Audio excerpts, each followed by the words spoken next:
A for effort, the Education Law Center released the 4th edition of its report, Is School Funding Fair? A National Report Card.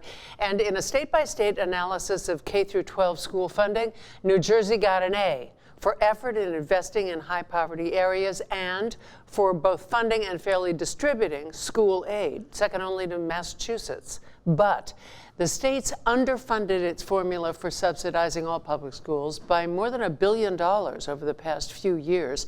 Joining us is the Education Law Center's Executive Director, David Sciarra. Thank you for being with us. Thank you for having me. How does New Jersey school funding stack up against other states? Well, against other states, we do very well. We're considered a fair state.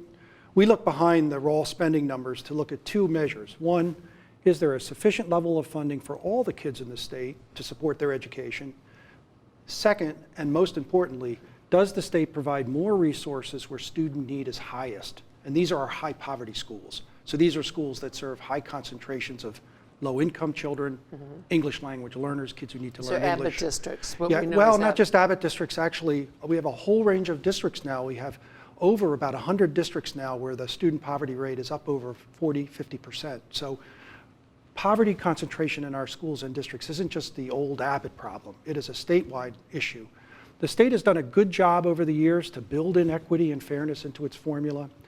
That's the good news. The bad news is that the underfunding of the formula that we put into place in 2008, which was designed to address, to keep this going over the last 3 years, is causing serious problems.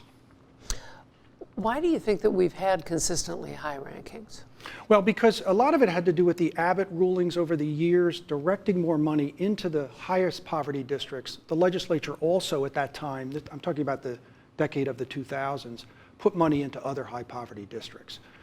So we have had a history prodded by the courts where governors and legislators up until 2009, 2010 actually did a pretty good job of providing fair funding, an adequate level, but also driving that extra state aid to the poorest communities in the state. Let me turn you back to what you referred to, the problem areas. We still have dysfunctional schools, problems like Newark, for instance. Is it getting enough funding? Well, Newark's actually, so what's been happening in the last couple of years is the erosion of fairness, and it's going to show up in our future reports. It doesn't show up in this one yet. Because this is based on 2012. That's right. As the data comes in, we expect the fairness to decline. And you see it now in districts across the state, not just in Newark and Patterson, where they're laying off 300 staff this year, but you see it in districts like Lindenwold, Camden County, places like Bayonne. These are districts with high concentrations of poor kids, growing enrollments, lots of English language learners, and the funding just hasn't been put into the formula. Is this just a simple budget problem? I mean, right now the state budget's in trouble? Well, it is. I mean, we hear about this all the time, but frankly, we think that the legislature can do better and the governor can do better. Problem is Governor Christie has been unwilling to propose any new funding, and he's vetoed any attempt to put new funding in.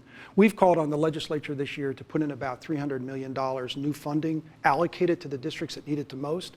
That would get us back on track. We have to make an effort. We realize we can't cover that $1 billion all in 1 year, but we've got to get the state back on track. You introduced this report at a leadership conference on civil and human rights. Is school funding a civil and human right? Education is a civil right. It's guaranteed in the New Jersey Constitution. Why fair funding matters to kids is it really determines whether in the classrooms across the state there's going to be enough qualified teachers, support staff, extra programs for kids that are behind. So this isn't just about dollars. This is about resources in classrooms and schools. All right, David Sciarra, thanks for being with us. My pleasure.